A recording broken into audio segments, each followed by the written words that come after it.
নমস্কাৰ মই মুদমি আপোনালোকে চাবলৈ আৰম্ভ কৰিছে ডিবি নিউজ ডিবি নিউজৰ বিয়লি বাতৰিলৈ স্বাগতম জনাইছো প্ৰথমে চাওঁ আহক হেডলাইনছ সদৌ অসম ছাত্ৰ সন্থাৰ আহ্বান মৰ্মে আজি সদৌ শোণিতপুৰ জিলা ছাত্ৰ সন্থাৰ প্ৰতিবাদ শিৱসাগৰ নাগৰিক সভা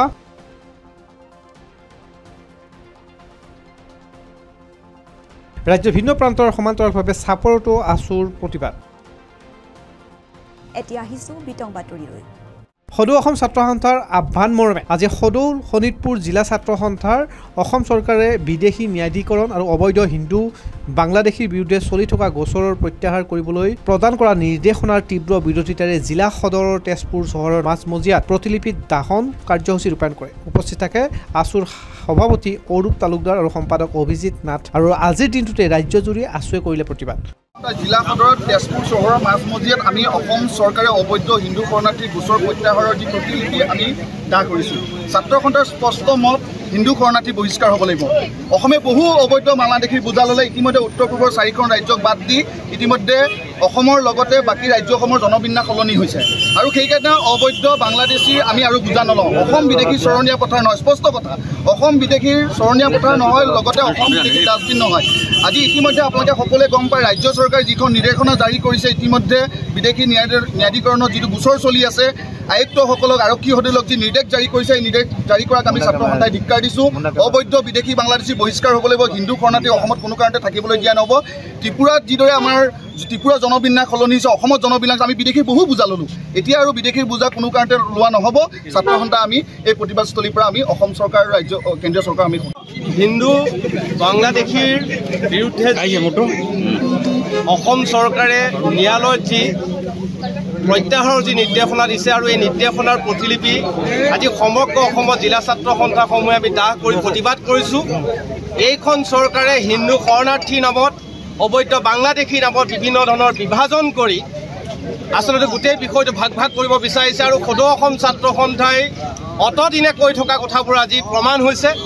আৰু আমি সদৌ অসম ছাত্ৰ সন্থাৰ এখন জিলা সমিতি শক্তিশালী জিলা সমিতি হিচাপে সদৌ শোণিতপুৰ জিলা ছাত্ৰ সন্থাই ৰাজপথত এই নিৰ্দেশনাৰ প্ৰতিলিপি দাহ কৰি আমি প্ৰতিবাদ সাব্যস্ত কৰিব বিচাৰিছোঁ অসম চুক্তিৰ মতে বিদেশী সমস্যা সমাধান কৰিব লাগিব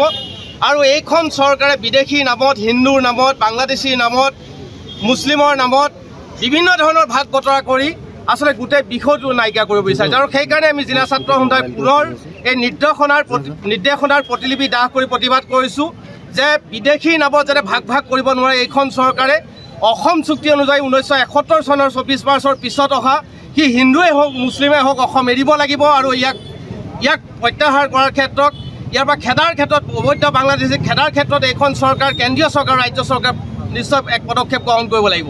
আৰু এই পদক্ষেপ যদি গ্ৰহণ নকৰে আহি থকা দিনত জিলা ছাত্ৰ সন্থাই আমি ৰাইজৰ লগত আমি গণতান্ত্ৰিক কাৰ্যসূচী অতি শক্তিশালীভাৱে আগুৱাই নিবৰ কাৰণে নিশ্চয় আমি সিদ্ধান্ত গ্ৰহণ কৰিব লাগিব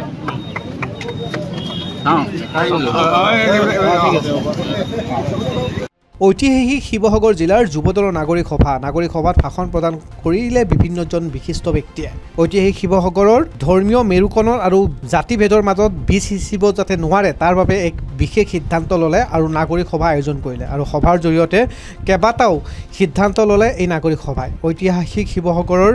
যুৱদলৰ শুক্ৰবাৰে জাতি বৰ্ণ নিৰ্বিশেষে অনুষ্ঠিত হয় এই নাগৰিক সভাখন উক্ত সভাতে বীৰ লাচিত সেনাৰ নেতা শৃংখল চলিয়াই সভাখন উপলক্ষে কিছু আক্ষেপ কৰিলে এই সভাখন ৰাজনৈতিক নেতাৰ সভা বুলিও মন্তব্য কৰিলে শৃংখল চলিয়াই যুৱদলত আয়োজন কৰা হৈছে আপুনি ইতিমধ্যে ভাষণ প্ৰদান কৰিলে কেইবাটাও আপুনি গুৰুত্বপূৰ্ণ কথা কৈছে আৰু বিশেষকৈ এটাই আলোচনা শিৱসাগৰত হৈ আছে যে এই যিটো মিয়া খেদা আন্দোলন তাক লৈ সাম্প্ৰদায়িকতাৰ বীজ সিঁচিছে বুলি আপোনালোকৰ বিৰুদ্ধে অভিযোগ চাওক নাগৰিক সভা সদায় নিৰপেক্ষ হ'ব লাগে আমি বক্তৃতা দি আছোঁ আমি কি ক'ব লাগে ক'ম তাৰপিছত যদি আমাৰ বক্তৃতাৰ পিছত নাগৰিক সভাই কয় যে এনেকুৱা মন্তব্য নহ'ব এতিয়া চাওক ইয়াত নিৰ্দিষ্ট এটা ৰাজনৈতিক দলৰ মানুহ ইয়াত সৰহকৈ আছে ইয়াত এটা ৰাজনৈতিক দলৰ মানুহ বেছিকৈ আছে আৰু এখন এটা ৰাজনৈতিক মই এতিয়া সেইকাৰণে সভাৰ পৰা ওলাই আহিছোঁ কাৰণ এটা ৰাজনৈতিক দলৰ পৃষ্ঠপোষকতাত এখন সভা হৈছে শিৱসাগৰত প্ৰকৃত নাগৰিক সভা হোৱা নাই স্পষ্টকৈ ক'বলৈ নাই আপোনালোকে ভিতৰত সভা ত্যাগ কৰিছে আৰু এটা কথা শুনক নাগৰিক সভা কি হ'ব নাগৰিক সভাত সকলোৱে মন্তব্য শুনিব লাগিব এখন ৰাজনৈতিক সভাহে হৈছে আৰু সেইকাৰণে মই ত্যাগ কৰিছোঁ আৰু প্ৰকৃত নাগৰিক সভা অনাগত দিনত শিৱসাগৰৰ জ্যেষ্ঠ মানুহখিনিয়ে দিব বুলি মই আশা আপোনাৰ ভাষণ সম্পূৰ্ণ কৰিবলৈ নিদিলে এতিয়া স্থিতিটো কি হ'ব দিয়া নিদিয়াটো কি আছে মই এনেও আমাৰ স্থিতি আমি পাতিম কিন্তু এটা কথা মই হিমন্ত বিশ্ব শৰ্মাৰ চাহটোও গছকি পোৱা নাই আৰু মোক যদি কোনোবাই কয় মোৰ ঘৰ কেনেকৈ চলি আছে আপোনালোকে চাই আহিলে হ'ব মোক যদি কয় মই হিমন্ত বিশ্ব শৰ্মাৰ পৰা পইচা লৈ কাৰোবাক ইলেকশ্যন জিকাব লৈছোঁ মই ইলেকশ্যন জিকাব নোৱাৰোঁ শিৱসাগৰ জনগণে জিকাব এই সভাখনৰ নামত এটা কথা সময় নিৰ্ধাৰিত নিৰপেক্ষ হোৱা নাই কথা বতৰাবোৰ নিৰপেক্ষ হোৱা নাই আপোনালোকে যিটো আন্দোলন অব্যাহত ৰাখিছে সেইটো অব্যাহত থাকিব সেইটো আমাৰ লগৰবিলাকৰ আলোচনাৰ পিছত হ'ব সেইখিনি মই ক'ম কিন্তু এই সভাখন নিৰপেক্ষ সভা হোৱা নাই ধন্যবাদ লগৰবিলাক ৰাজ্যৰ ভিন্ন প্ৰান্তৰ লগতে চাপৰত আছুৰ তীব্ৰ প্ৰতিবাদ অসম চৰকাৰৰ বিদেশী ন্যায়াধিকৰণ আৰু অবৈধ বাংলাদেশী নাগৰিকত্বৰ বিৰুদ্ধে চলি থকা গোচৰৰ প্ৰত্যাহাৰ কৰাৰ নিৰ্দেশৰ পিছতেই জাঙুৰ খাই উঠিল আছু ৰাজ্যৰ ভিন্ন প্ৰান্তৰ সমান্তৰালকৈ চাপৰ ৰাজচক্ৰতো আছুৱে কৰিলে এই প্ৰতিবাদ হয় আজি সদৌ অসম ছাত্ৰ সন্থাৰ আহ্বান মৰ্মে আমি প্ৰতিলিপি দা কাৰ্যসূচী পালন কৰিলোঁ অসম চৰকাৰে যি আমাৰ ৰাজ্যৰ প্ৰশাসন বিভাগক যি এক জাননী প্ৰদান কৰিছে যে অবৈধ হিন্দু বাংলাদেশীখিনিৰ যিখিনি গোচৰ ন্যায়ালয়ৰ বিচাৰাধীন হৈ আছে সেইখিনিক কি কৰিবৰ কাৰণে স্থগিত কৰিবৰ কাৰণে যি এক